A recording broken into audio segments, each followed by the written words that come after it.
Hi, my name is Maaria and I'm 16 years old and I have a visual impairment and the diagnosis is a congenital stage 3 night blindness. I've had it since birth and I got diagnosed when I was around in year 6 and I mainly struggle in the dark and on really bright days. So like during the winter I struggle more because it gets dark earlier. So I have a long cane, so I use that as well to help me around. I struggle with really small fonts as well. So like I usually have my fonts to N18 and that's with like schoolwork and letters and things that I just need to read and things on my phone as well. So magnify all the text and fonts on my phone so it's legible for me. I think one of the main misconceptions about people who have visual impairment is that a lot of people, when they use their long canes, like especially in public places, everyone just assumes that they're fully blind and they have no vision. But quite a lot of people, actually it's only 2% of people who actually have no sight, are visually impaired people. So majority of people will have a bit of sight. And I think it's just about being aware and like educating yourself about how vision impairments work. It really like annoys me when people they just don't know how to act when you're using your cane. Like some people will just stare right into your eyes and it's just like I can't see, so like it's just really uncomfortable for me, and some people just don't know how to react. Some people are quite nice about it, but I think if you just make yourself more aware about it, it'll be really helpful for yourself and for the people who are actually struggling.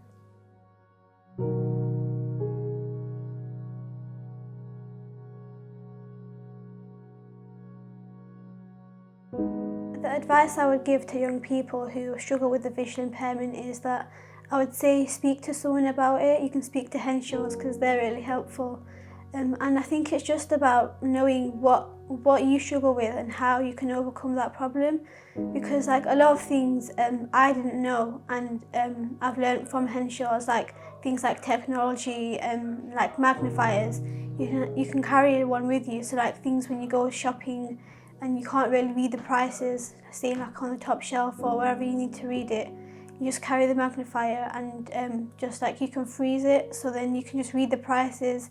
You can enlarge it to how big you need it, and that's really helpful as well. And there's things like just little things like contrast as well. So like say if you can't really see what's on your plate, you can just get like a colour contrast, and that's really helpful. Like small things that you wouldn't really expect can actually make a big difference.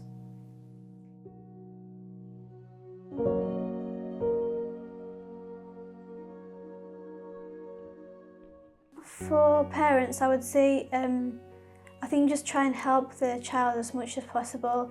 My parents, they were actually really helpful with my visual impairment, because I remember first speaking to my parents about it, saying things like I couldn't see in the dark, and they were really helpful. Like they were asking me a lot of questions, and I think that's really helpful as well, because if your parents kind of just say, oh, it's nothing, like I think that's one of the major things, because then if you don't get a diagnosis, it's kind of like you don't really know where to go, because you're just struggling, and it's kind of like you don't know what to do, and you can't really get any help because you've not been diagnosed. And I think that's one of the major things. Like if you don't really have a diagnosis, there's not really much people can do. So I think speaking out about it more really helps. And if there is no one you can look to, you can always come to Henshaws, email them. They're always happy to help, and there's always a way to help.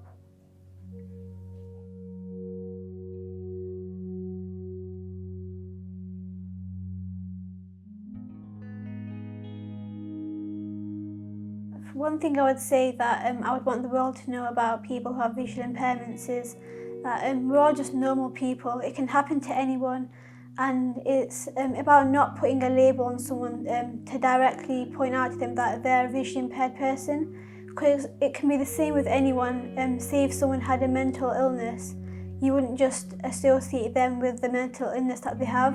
It's the same with people who have a visual impairment. You wouldn't just walk up to someone and say, oh, so-and-so has a visual impairment, or she is VI, or she is VI.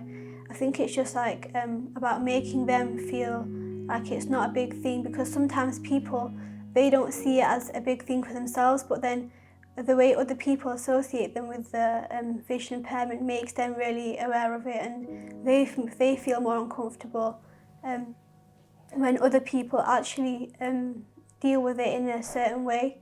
And I think it's just about being considerate about how you speak about it, because not everyone's the same, everyone has their own struggles, we're all at different points. So many other people actually have a visual impairment, and it's about how you can help other people as well, and actually helping other people, you'll realise that a lot more people are struggling than you'd think, and it's about finding ways that suit you, because not everything suits everyone, so there's always a way to find out what's best for you.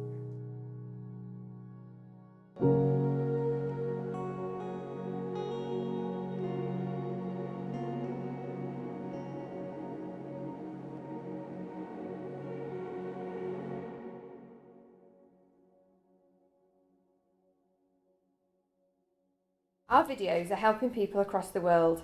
If you found them useful, please donate on our website so we can keep making more videos like this in the future. Henshaws, supporting people with sight loss and a range of other disabilities to go beyond expectations.